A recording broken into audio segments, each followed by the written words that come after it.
Daniel, I'm going to turn to you. You know, sometimes I think we get to the point where there, as I said earlier, a lot of acronyms, a lot of language that people don't necessarily understand. What are some of the other limitations of ESG reporting, and how can the limitations of ESG reporting be overcome so that the average business person really understands them, can embrace them, and implement them? You raise a very good point here, because I think not just in Hong Kong but globally, we are drowned by jargon, and we are drowned also by statistics, which, valuable though they are and essential as measures for progress or lack of progress, we need to translate all these terms into a language that is accessible and comprehensible by lay people, because without participation from the grassroots, without participation from society at large, we run the risk of speaking in a little echo chamber or an ivory tower, whether in academia or in a think tank, and talking among ourselves. That is not good.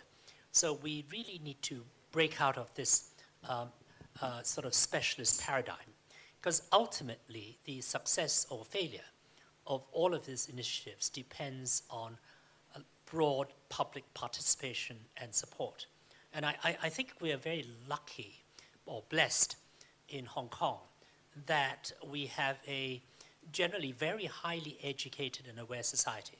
And because we're such a small place, necessarily we become very globalized because we look at international news, for example, so that we're not stuck in a little parochial environment. I think the Nobel laureate Gunnar Myrdal had something to say about this back in the 1950, where he observed that the United States is the most parochial society on earth because it's the most self-sufficient.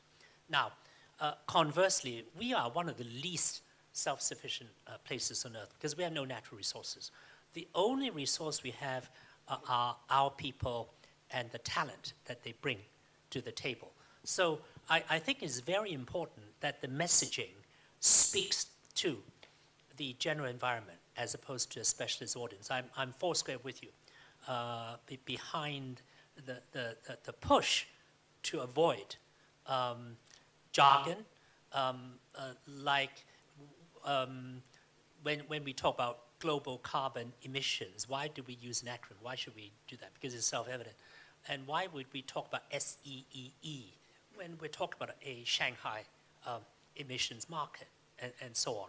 I don't want to take up more time, but I'm foursquare behind you that the communication and the messaging to the public at large, and more broadly to the world at large, is absolutely critical.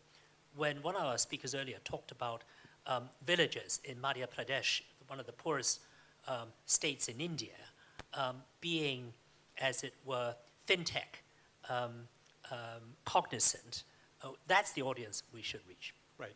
Oh, I love that comment. Thank you so